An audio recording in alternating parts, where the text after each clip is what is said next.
Ladies and gentlemen, hello and you're watching TTV News, some latest events in the province. And now coming to details.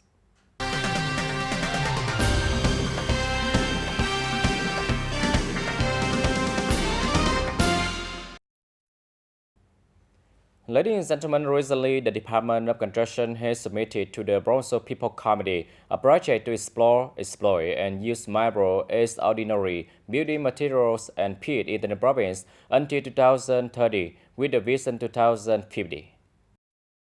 According to the report of the Department of Construction, marble objects as common building materials are included in the project including construction stones of all kinds, construction sand originating from rivers, riverless, level brick and titles, leveling materials of all kinds, peat and pebbles. At the regular meeting in April 2024 of the Bronzo People Committee, the Standing Committee of the People Committee proposed not to adjust the depth of the license miles. For projects that expire in implementation but still have reserve, it is recommended not to carry out the extension immediately, but must wait on its project to advise and report accordingly. Then the study auctioned the remaining reserve. 4 new mines located in the ocean area, including non-public lands area, the same ocean criteria as public land, are implemented and the rule of bidding criteria is developed. The criteria must ensure priority to serve the requirements of local socio-economic development and so price stability for the common route, not allowing speculation to benefit from price. For all the mines, rule regular inspection and supervision. If it is detected to the point of having to revoke the project, it must be resolutely recovered. One recover is will report to ocean public land and bid for private land. The Bronzo People Committee also recommend that the State Department coordinate with functional branches to regularly review, monitor, and calculate and evaluate to robustly collect enough to not miss financial obligations for micro exploitation projects. In order to bring judicial assessment activity into order, the Bronzo People Committee assigned the Department Judicial Justice to plan to implement and train the provisions of the law on judicial assessment and legal documents related to the team of judicial assessor and judicial assessor according to the case in the province. The Bronzo People Committee requested that it is necessary to organize a conference to implement the law on judicial assessment in the locality for delegates who are leaders of department branches of the court, bureaucracy, police security, district justice, and legal officer of departments branches, Bronzo legal reporter, and all judicial assessors in all fields in the province. At the same time, develop a regulation on state management, cooperation, and judicial assessment activity in accordance with the spirit of the law on judicial assessment. Promulgate document directing specialized agencies to organize the timely and complete implementation of legal documents as ministry and branches related to judicial assessment activity for assessors in the field in charge. Annually review and consolidate the steering committee for the implementation of the project in the locality.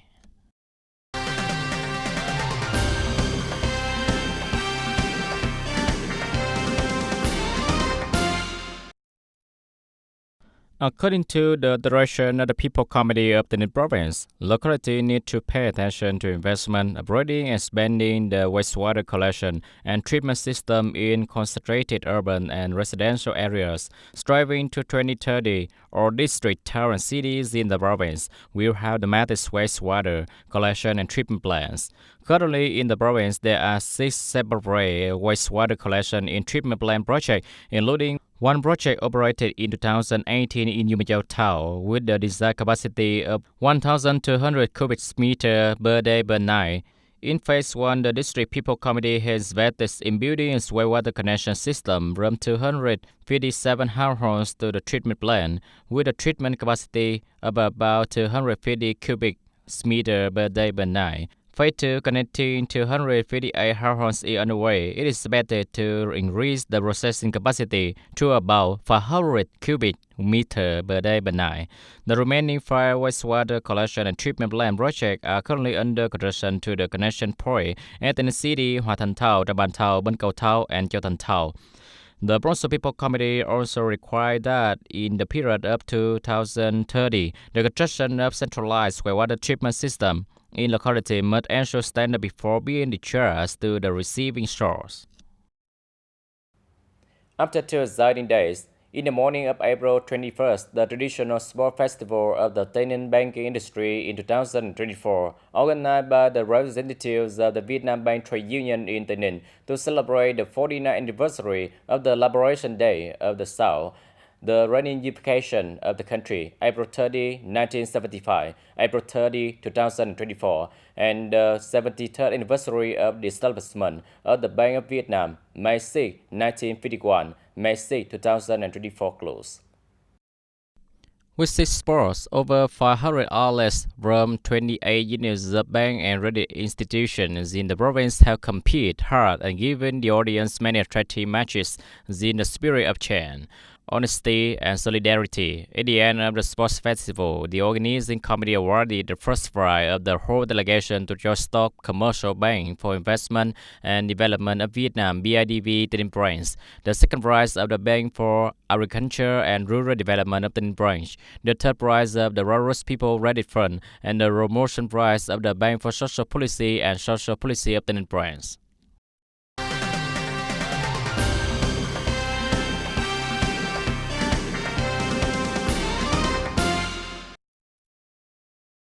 With the deep humanistic meaning, during the launching ceremony of Worker Month and Labor Safety and Environment, taking place on April 10, the TayNinhTV Labor Confederation launched the fund to support union members and workers, to warmly support union members and disadvantaged workers.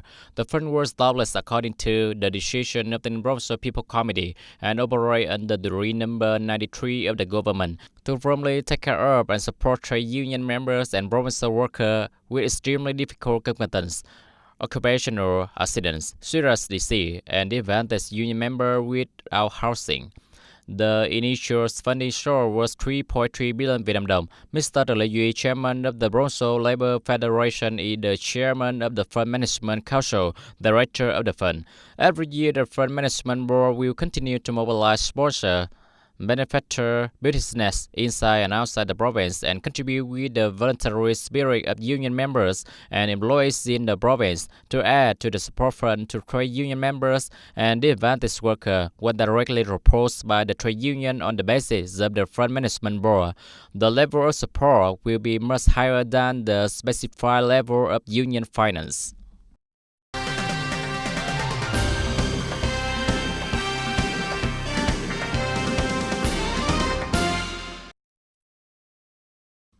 In the morning of April 21st, the delegation led by Ms. Hoàng Thị Thanh Thúy, Bronzo member, deputy head of the delegation in charge of the Bronzo National Auxiliary Delegation, visited and gave gift to 11 policy families and meritorious people in Goyao District on the occasion of the 49th anniversary of the Southern Liberation Day, reunification of the country, and 49th anniversary of the Liberation Day, April 30, 1975, April 30, 2024.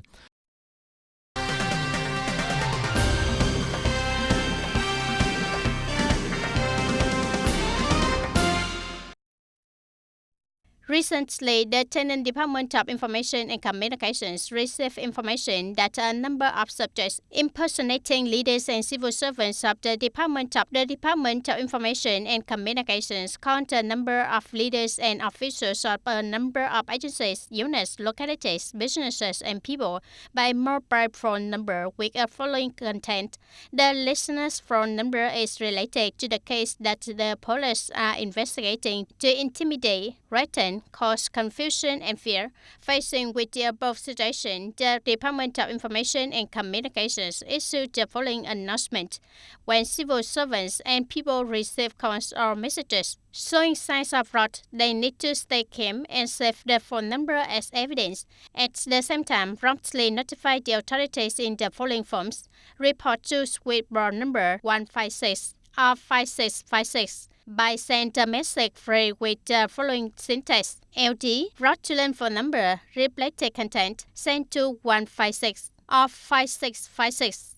Call number 156 free to provide information according to the operator's instructions, report to the local police agency, report to the Inspectorate of the Department of Information and Communications at the following address: number 6 Trần Quốc Toản, Road to TayNinhTV City, TayNinhTV Province, phone number 0276 363 1168.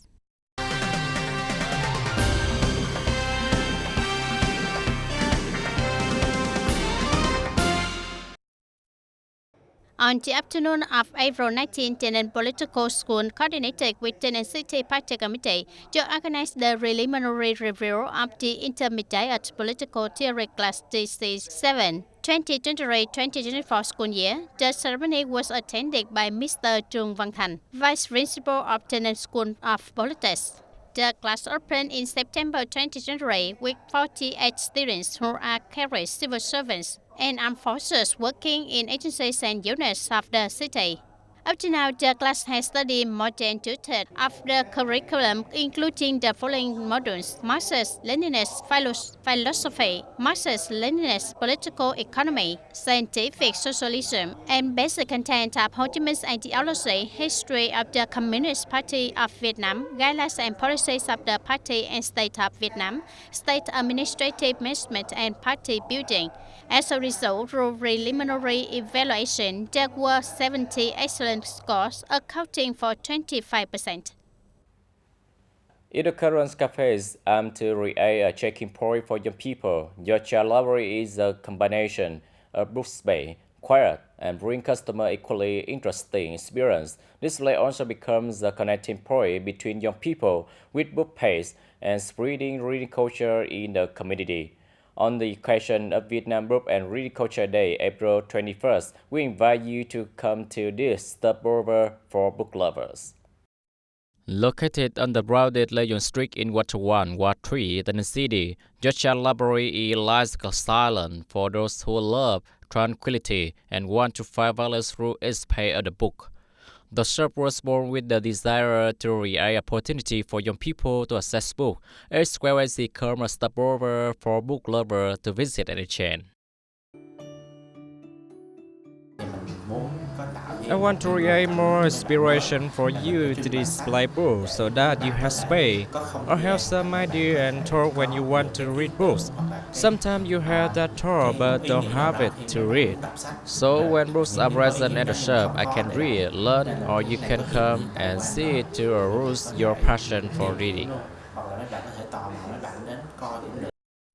The books are collected by the shop owner from his trip, with many diverse and rich areas such as history book, business book, political book, inspirational books, skill book, and books that strengthen vocabulary. I have gone to a lot of cafes, but I have not seen any cafe with this page. When I come to this page, I feel very happy because I am originally a person who likes to read books. When I come here, there are many titles for me to choose from read, and the space here is very cozy, like a bookshelf at home. I also come here many times because the shop has a very comfortable, quiet space and can read many new books. I can lead social network. I also want my locality to have many similar book coffee models. In today's booming internet era, on the way young people come to the book page, there seem to be more obstacles, so it is necessary to have good ways. New models, such as your child library coffee shop, so that young people have more book stations, reading spaces.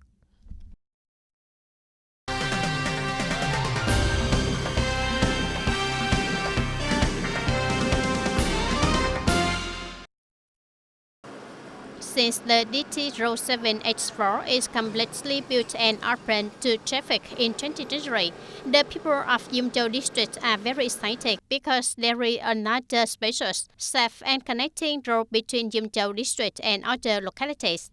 However, for people living on DT7H4 and in residential areas on both sides of the road, there is a big obstacle. The median strip is designed to be too long, lacking open sections, causing inconvenience for local people to travel and work. Traveling in close distance, many people choose go in the opposite direction, which is quite dangerous.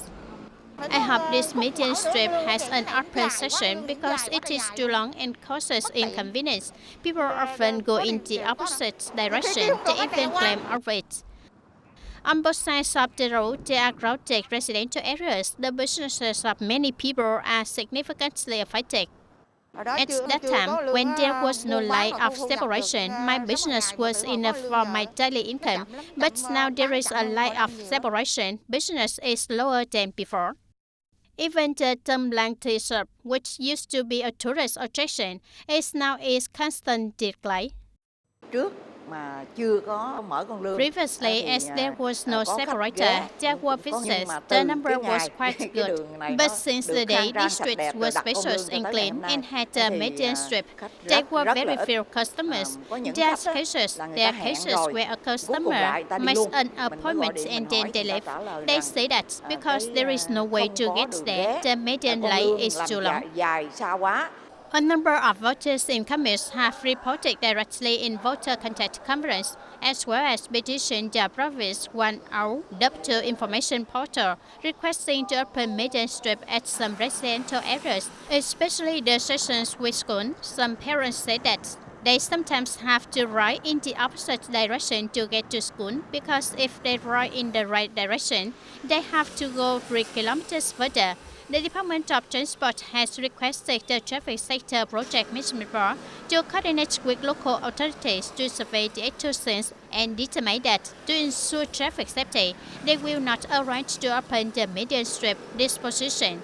Until the authorities have responded, many people still do not agree because daily life is always inconvenienced while the residential areas on both sides of the road are crowded and the need for travel is great. Recently, on March 29, the Appeals Committee of Yumchou District sent an official dispatch to the Department of Transport and the Provincial Traffic Safety Committee, continuing to propose additional locations in open the median strip of Đất Sét Bến Củi Road from the middle of Java Đất Sét Street with road DT7H4 to create favorable conditions for people. Ladies and gentlemen, at the end of the first quarter of 2024, Ho Chi Minh City was the first locality in the country to achieve an export turnover of over 10 billion USD, leading the country. Specifically, the city has earned 11.1 billion USD, up 18% over the same period last year, far ahead of many other localities, the highest level in the past 2 years in one quarter. Sticking to the field of mechanical engineering for many years, this business has pocket many experience thanks to complying with the quality standards of the most demanding markets such as Japan. The result after many years is resting in the market and steady export growth. The first quarter of this year is very positive. Specifically, new customers who come to visit transaction increased quite a lot compared to last year. Selling increased by about 20% per quarter too. Basically, we have received BO until the third quarter. The robust market is a general positive signal for many small businesses in Ho Chi Minh City. Not only are there orders at the end of the second and third quarter to manufacture, but the profit and enterprise are also better, thanks to minimizing unnecessary costs, focusing on the core goal. Many businesses have planned to work overtime, including holiday, to keep up with the delivery schedule and actively look for new opportunity. Their celebration business has brought Ho Chi Minh City to the #1 position in terms of export of the country in the first quarter of this year, with a turnover of 11.1 billion USD, up 18% over the same period last year. Although we will continue to increase, but the current difficulty is that the foreign exchange rate has increased a lot. Last state ruble enterprise many poor raw materials for the industry, affecting costs. In addition to developing traditional export market with the strength of enterprise, we and as at find nice market potential market such as India, the Middle East, and even Asia to surprise that to other market that Vietnamese enterprise has strength. With the approval investment stimulus policy and the motivation from Resolution 98, including promoting business to athletes, transform and reintroduction, Ho Chi Minh City will receive more resources from business to promote their strength, expand the market, and maintain its sport momentum. Ladies and gentlemen, that's all for today TTV News. Thank you for watching and see you next time.